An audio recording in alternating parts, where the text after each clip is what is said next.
Big Boss OTT season 3 का latest episode आ चुका है एंड थैंक गॉड फाइनली किसी ने तो हमारी सुन ली। इस एपिसोड में हमें फाइनली कुछ मसाला देखने को मिला बिटवीन नेजी एंड लवकेश। नेजी जो शो की शुरुआत में एज एन अंडरडॉग प्ले कर रहे थे, जहां जरूरत थी सिर्फ वहीं अपना ओपिनियन दे रहे थे, सना मकबूल के आगे पीछे डोल रहे थे और कभी कभी अपना भाईचारा दिखाकर कुछ लोगों से सिंपैथी ले रहे थे, अब फाइनली अपने शेल से बाहर आ चुके हैं।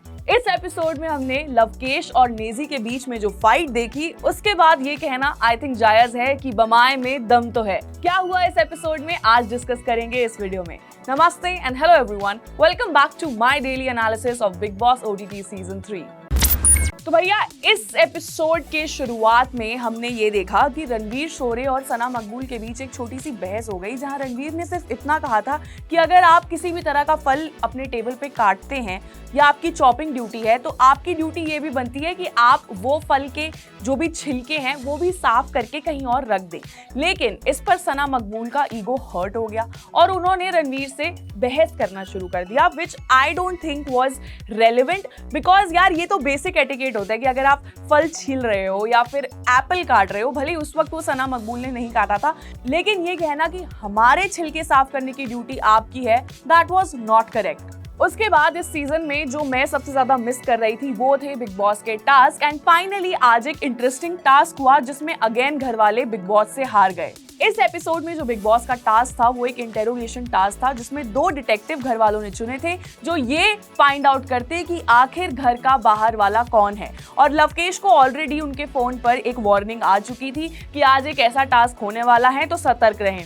लवकेश ने पहले तो गेम बहुत स्मार्टली खेली, उन्होंने सबको कन्विंस किया कि वो डिटेक्टिव बनेंगे, लेकिन कहीं ना कहीं वो नहीं हो पाया और सना मकबूल और अरमान मलिक को इंटेरोगेशन डिटेक्टिव चूज किया गया। लेकिन इन्होंने इंटेरोगेशन रूम में जाके जो क्वेश्चन पूछे हैं, बाप रे, इनका बाकी घर वालों पे सस्पेक्ट करने का रीजन तक मुझे वैलिड नहीं लग रहा था। जिस तरह से सना मकबूल बार बार साई केतन को टारगेट कर रही थी और ये कह रही थी कि वो बाहर वाले हैं, जस्ट बिकॉज उनकी कोई पर्सनल रंजिश है उनसे, उन्हें अपने दिमाग में एटलीस्ट इतनी बातें तो रखनी चाहिए थी कि अगर साई केतन बाहर वाला होते तो वो पॉलमी को क्यों नॉमिनेट करते। सना लेकिन ये वैलिड चीजें नहीं सोच रही थी जो वो यूजुअली सोचती हैं। वो अपना गेम आज तक काफी प्रैक्टिकली खेलती आ रही हैं, लेकिन लगता है अब वो थोड़ा इमोशनली टेक अवे होने लगी हैं, क्योंकि इस बार वो साई केतन को अपने पर्सनल रीजंस की वजह से बाहर वाला बताने की कोशिश कर रही थी। Armaan Malik on the other hand, जिनमें काफी कम दिमाग है लेकिन चालाक तो देखो वो बहुत है, उन्होंने कहीं ना कहीं ये गेस कर लिया कि कटारिया बाहर वाला है क्योंकि विशाल काफी ज्यादा खुश रहता है।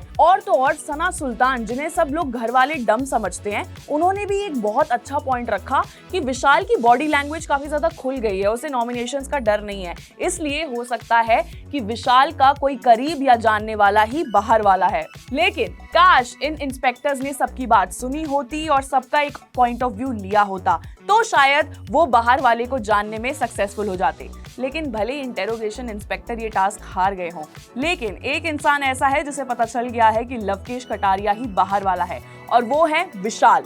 ऑल्दो बिग बॉस का ये रूल था कि लवकेश किसी को नहीं बता सकते कि वो बाहर वाला है, या बिग बॉस भी कभी डिस्क्लोज नहीं करेंगे, लेकिन अगर टीम देख रही है कि विशाल को पता चल गया है कि लवकेश ही बाहर वाला है, देन आई थिंक बाहर वाला अब चेंज हो जाना चाहिए। इस एपिसोड के आगे बढ़ते बढ़ते आई वाज वेटिंग कि नेजी और लवकेश का फाइट सीन कब आएगा, क्योंकि मैंने थोड़े बहुत प्रोमोस देख लिए थे, लेकिन Naezy on the other hand Vishal से लड़ाई करने लगे थे, जो पॉइंट एकदम वैलिड था कि अगर आपकी ड्यूटी आपको दी गई है तो तब तक आपको वो ड्यूटी करनी पड़ेगी जब तक बिग बॉस आपको आदेश नहीं देते कि आपकी ड्यूटीज चेंज हो चुकी है। विशाल का भी रीजन मैं कहीं ना कहीं समझ सकती हूँ, वो शायद एग्जॉस्टेड फील कर रहे थे, जिस वजह से उन्होंने ये कहा कि मैं 2 टाइम खाना नहीं बना सकता, लेकिन उन्होंने ये नहीं कहा कि मैं बिल्कुल भी काम नहीं करूंगा, उन्होंने ये कहा था कि मैं कम हाथ बटाऊंगा। लेकिन नेजी का अपना पॉइंट ऑफ व्यू इतना फियर्सली रखना was correct in front of Vishal. इससे बस एक चीज पता चलती है, that Naezy is not afraid of anybody in the house. और जिस तरह से उन्होंने लवकेश को हैंडल किया उस टाइम पर, भले ही उन्होंने भी अपना काम लूज किया, लेकिन Lavkesh somewhere cross the boundaries by saying कि तुम्हारे जैसे तो हमारे यहाँ भैंस चराते हैं एंड ऑल ऑफ दैट। वो फाइट मुझे काफी ज्यादा सीरियस लग रही थी और हो सकता था कि यहाँ हाथापाई हो जाती अगर विशाल और सना मकबूल इंटरफेयर नहीं करते। तो बस इस एपिसोड में तो यही मसाला था। आई नो फाइट्स के अलावा भी और चीजें होती हैं, प्लानिंग प्लॉटिंग होती है, हंसी मजाक होता है जो इस एपिसोड को मसालेदार बनाने में हेल्प करता है।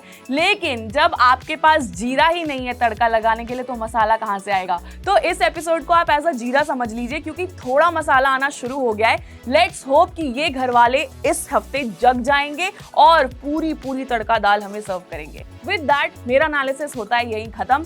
आपको इस वक्त कौन सा कंटेस्टेंट सबसे स्ट्रॉन्ग लग रहा है मुझे कमेंट सेक्शन में जरूर बताएं। साथ ही अगर एंटरटेनमेंट इंडस्ट्री से जुड़ा ये अपडेट आपको पसंद आया हो then make sure that you do subscribe to uncut.